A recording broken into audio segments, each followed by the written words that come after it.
Mga bibe, welcome to San Miguel Parish. Naka-attend yung kong kasal mga bibe nga wala ba ko'y labot unsaon naman na kay kana may hinungdan o kanang babae nga naka-flower dress. Ako kuno'y proxy siya igsuon. Gwapo kay ilang simbahan diri sa kanang Maya guys. O mo-attend kong kasal bis Ate Bian. Ate Marlene, ni ara sa Ate Bian naka-dress gyud siya.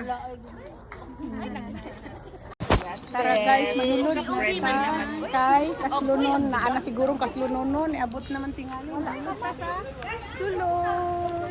Mao ni kasal diri sa Pilipinas, guys. Oh, ang gwapa kay mga tao, daghang kay tao. Tara, kuyog baboy ra ko ani ha, wag gyud ko ani ka ilas gikasal, bahala. Proxy ra kuno ko. Ang ganda ng simbahan nila dito.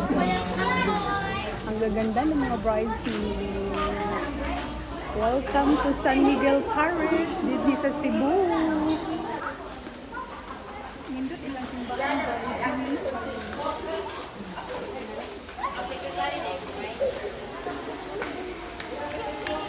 Oh, nakadress si Inday sa probinsya guys. Chinelas ni Inday.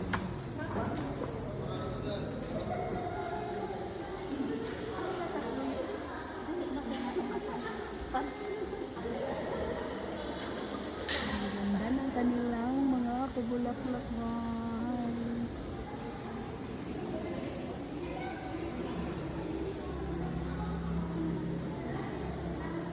Well seated na kami guys. Kaway-kaway. Sa mga gwapa din hakanan ng mga katapang.